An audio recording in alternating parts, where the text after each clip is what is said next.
With a heavy heart, I'm here to tell you that Tom Petty of the Heartbreakers has passed away. He had a great life. Right now, he is on complete life support. He hasn't completely passed away yet. He was born in 1950, and he's best known as the frontman of the band Tom Petty and the Heartbreakers. He also pursued a solo career in 1989, recording such hit songs as Free Fallin' and Runnin' Down a Dream. Everybody knows those songs. And American rock musician Tom Petty was born in Florida in 1950. And by his teens, he was playing with local favorites Mudcrutch. In 1975, he and other members of the group moved to Los Angeles, where they formed Tom Petty and the Heartbreakers. That was in 1975. The following year, the release of their self-titled debut marked the beginning of what would be a decades-long and extremely successful run, during which they would consistently find themselves at the top of the charts with now classic songs such as American Girl, Refugee, Don't Come Round Here No More, and Learning to Fly, among many others. In 1989, Petty embarked on the equally successful solo career with highlights such as the mega hit Free Fallin'. Petty has also collaborated with the likes of Stevie Nicks, Bob Dylan, George Harrison, and Johnny Cash, just to name a few. 40 years and counting, and to today anyway, or last night, Petty continues to tour and record with the Heartbreakers and Mudcrutch since last night. So today's the 2nd. And he did play a concert last night on the 1st, but they rushed him to the hospital, and he's on life support, so he will pass away soon. They usually pull the life support after a while. He's got no brain activity, according to the doctors. Pretty sad day. Tom Petty was born in Gainesville, Florida on October 20th. Oh, he just missed his birthday. 1950. The first son of Earl and Kitty Petty. Though he was close to his mother and younger brother, Petty had a difficult relationship with his father, who was often physically and verbally abusive. But Petty found refuge in music, idolizing the likes of Elvis Presley and the Beatles and learning to play guitar. So he probably, when he sang that song, you know, the guy who quit high school and bought a guitar and learned to play some chords, it's probably him. He probably sang about himself. Got a tattoo, you know. By high school, Petty's passion for music was all-consuming, much to the derailment of his academics. So he put himself into music, and his school suffered for it. And at the age of 17, he dropped out of high school to play bass with his new band, Mudcrutch, named after the farm where two of its members lived. Petty quickly emerged as the frontman and primary songwriter in the group, which soon developed a devoted local following. The year 1974 proved a pivotal one for Petty, who married his girlfriend, Jane Benyo, with whom he already had a daughter, Kimberly. So they already had a daughter, and then he got married, before moving to Los Angeles with Mudcrutch in the hopes of reaching a wider audience. There, Petty and Jane had their second daughter, Adria, and Mudcrutch signed to Shelter Records. But when their lone single went largely unnoticed, the group disbanded. However, the label recognized Petty's talent and offered him a solo contract. Within a few years, their confidence in him would be duly rewarded. After trying a while to put together a new backing band, Petty eventually reconnected with his former Mudcrutch bandmates Mike Campbell, guitar, and Benmont Trench, keyboards, who were playing with bassist Ron Brer and drummer Stan Lynch. Shortly thereafter, they reconstructed Petty's deal with Shelter, signed a contract as Tom Petty and the Heartbreakers, and set to work on a new record. Released in November 1976. Where were you in 1976? Probably most of you haven't even been born yet. I remember that because it was a bicentennial year, and the bicentennial coins came out. 1776, 1876, 1976, 200-year anniversary of the founding of our country in 1976, and all the bicentennial coins came out. And I was a teenager, so I remember that. Their self-titled debut established the blueprint for success that would follow on much of their subsequent work, combining a hard-edged rock and roll foundation with the pop sensibilities of the 60s groups such as the Beatles and the Byrds, and featuring Petty's distinctive voice and gift for unbelievably good storytelling. So he would write a song, sing it. It was a story, and most songs are. Despite the album's obvious promise, it initially sold poorly until a subsequent tour of England with Niles Lofgren landed it on the British charts. Hoping to capitalize on their newly won overseas popularity, Shelter re-released the single Breakdown in the US, and it reached number 40 on the charts, giving the group their first taste of success. Breakdown. Go ahead, give it to me. Is that it? That was a good song. I'm sure that went up. Incredibly, the single American Girl, one of their best-known and best-loved songs, failed to reach the American charts until it, too, was re-released nearly 2 decades later. Undeterred, the group returned to the studio to record their second album, 1978, You're Gonna Get It, which fared far better than its predecessor, reaching number 23 in the charts and producing the popular singles Listen to Her Heart and I Need to Know. Listen to Her Heart. I Need to Know, I Need to Know. Remember those songs. However, their momentum was momentarily threatened when Shelter was bought by MCA, and Petty's attempts to renegotiate their contract led to lengthy legal proceedings that left him bankrupt and bitter. No more waiting. Despite this start with MCA, the group signed with its subsidiary Backstreet Records and began work on their next album, Damn the Torpedoes. I remember that. Released in 1979, it rocketed to number 2 in the charts, on its way to selling more than 2 million copies, which was a lot back then. Packed with quality songs from beginning to end. Among its more recognizable tracks were the enduring singles, Don't Do Me Like That, and Refugee. Everybody knows those. Don't Do Me Like That, and Something Something Refugee. Remember that? Which firmly established Tom Petty and the Heartbreakers as rock superstars. Newly empowered, Petty stood his ground when MCA planned to raise the price of their follow-up for the label from the then standard $8.98 to $9.98, threatening to either withhold the recordings or title it $8.98 in protest. The label ultimately relented, and Hard Promises was released in 1981. So Petty didn't want them to raise the price of the album $1. Good for him. The label ultimately, $10 back then was a lot. You could, $10 back then in 1979 was a lot of money. It really was. People were making $2.65 was the, I think the minimum wage back then in 1979 was $2.65 an hour. That's what we all earned for minimum wage. Hard Promises, released in 1981, reached number 5 in the charts and went platinum. And its lead track, The Waiting, gave the group the first number 1 single. What's The Waiting? The waiting is the hardest part. Something like that.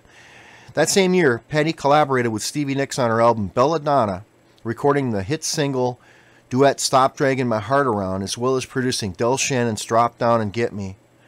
Back in the studio with the Heartbreakers, he continued a successful run with the 1982's Long After Dark, I don't remember that one, which reached number 9, with the singles You Got Lucky and Deliver Me hitting number 20 and number 21. You Got Lucky, I don't remember those, I don't think.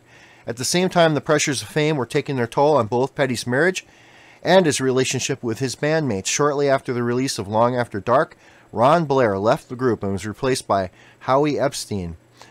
Though some of Petty's finest hours were still to come, the road there would not always be easy. Looking to take their music in a new direction, Tom Petty and the Heartbreakers began work on their new album with producers Dave Stewart of the Eurythmics, remember that? Annie Lennox of the Eurythmics, remember them? Robbie Robertson of the band, I love Robbie Robertson. The band was awesome. Great 60s band. And Jimmy Levine. Oh, just go back. The band, have you ever heard of them? They were the band for Bob Dylan, and they broke off. Bob Dylan dumped them or whatever. So they started their own group, and they just called it the band because they were the band for Bob Dylan. Pretty funny, huh? Jimmy Levine, who had co-produced Damn the Torpedoes with Petty. So they produced that. The sessions also included a wide array of additional musicians and backup singers as the band experimented with different sounds. However, handling such a large group of personalities proved time-consuming and frustrating. At one point, the tensions grew so great that Petty punched a wall in the studio, breaking his left hand. At the end of it all came the group's fifth album, Southern Accents, which reached number 7 on the charts and featured the singles Rebels, Make It Better, and Don't Come Around Here No More. That one I remember. Don't Come Around Here No More, which was a neo-psychedelic track co-written by Stewart and inspired by Stevie Nicks. That makes sense. It reached number 13 and was accompanied by a popular Alice in Wonderland themed video that only helped add to the group's success during MTV's heyday. I remember that. Having not had enough of collaboration, I'm not sure what that means. In 1986, Tom Petty and the Heartbreakers embarked on a tour with Bob Dylan, performing both their own material and serving as Bob Dylan's backup band, before returning to the studio to record Let Me Up. Although the album reached number 20 in the charts and produced the single Jammin' Me, which reached number 1 in the UK, it was only moderately successful when compared to their earlier accomplishments. However, Petty's friendship with Dylan would lead to another more successful collaboration when they joined George Harrison and Roy Orbison and Jeff Lynne to form the Traveling Wilburys, whose 1988 self-titled album reached number 3 in the charts, went triple platinum, and won the Grammy for Best Rock Performance. In the wake of his success with the Traveling Wilburys, Petty began to work on his first solo album, Full Moon Fever, which was produced by Jeff Lynne and included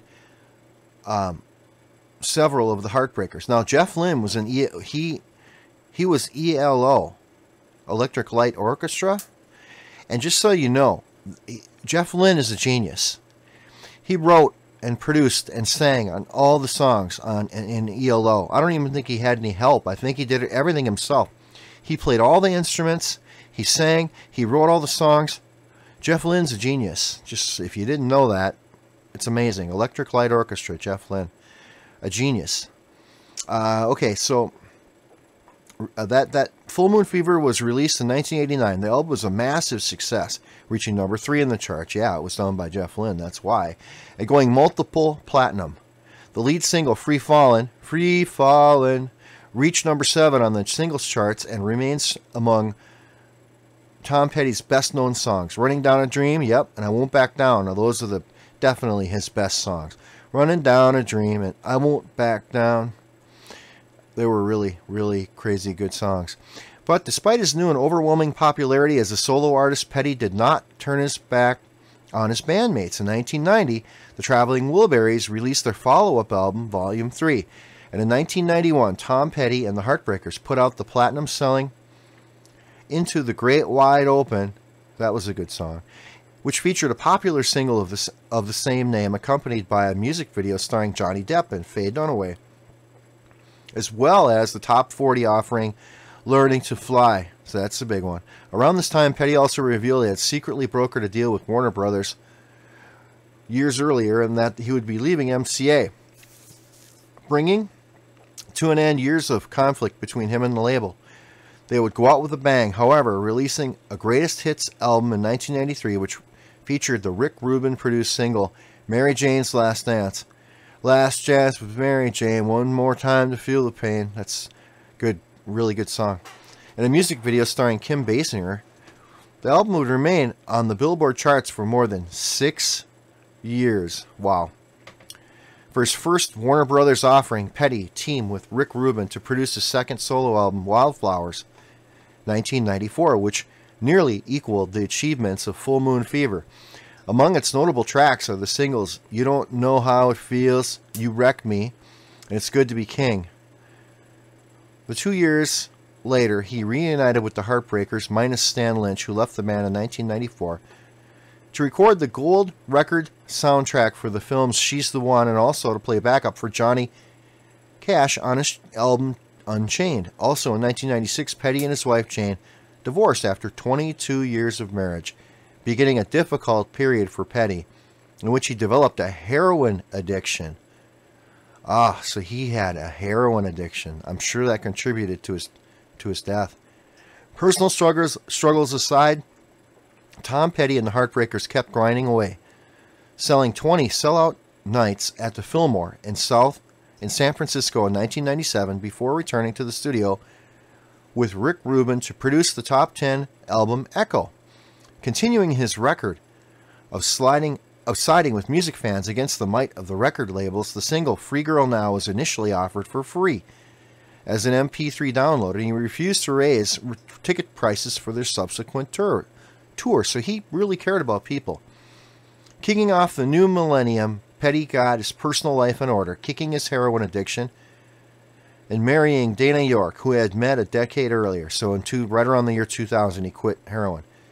Tom Petty and the Heartbreakers released their 11th album, The Last DJ, on which Petty aired his ongoing grievances about the record industry. Whatever he might think of it, however, the music industry loved him back, and later that year, Tom Petty and the Heartbreakers were inducted into the Rock and Roll Hall of Fame. Amidst the accolades, Howie Epstein was fired from the group when his own heroin addiction grew problematic. He died of an overdose the following year, at which point the original bassist Ron Blair rejoined the Heartbreakers. In 2006, Petty went solo once more, working with Jeff Lynne to produce the number 4 charting album Highway Companion, before reuniting with the Heartbreakers for a 30th anniversary tour. The following year, the group was the focus of a 4-hour documentary titled Runnin' Down a Dream, which covered the history of Tom Petty and the Heartbreakers up to that date. And in 2008, they performed during the halftime show of the Super Bowl. That's cool. The same year, Petty returned to his roots by reforming Mudcrutch to record their self-titled debut album more than 30 years after its original inception. He returned with the Heartbreakers in 2010 for a live studio album, Mojo, followed by several years of touring before knocking out their 13th album in 2014, Hypnotic Eye. Far from unlucky, it was their first album to ever reach number 1 on the charts. So in 2014, he put out Hypnotic Eye, and it went to number 1 on the charts. Unbelievable. And so, again, with a heavy heart, Tom Petty passes away. He was born in 1950, and I'm sure his heroin addiction had something to do with it. It's possible maybe he started, doing heroin again and it killed him, or who knows. But Tom Petty, we will miss him. He's left us with a lot of music. Put your comments, add your comments below. Please let me know what your favorite Tom Petty song is. Everybody, put in the comments what your favorite Tom Petty song is, and also, how old were you when you first heard Tom Petty? And let me know any experiences you've had with him if you ever met him. All right, so thanks for listening. Please share this video, please like, and please subscribe. Thank you very much. Take care.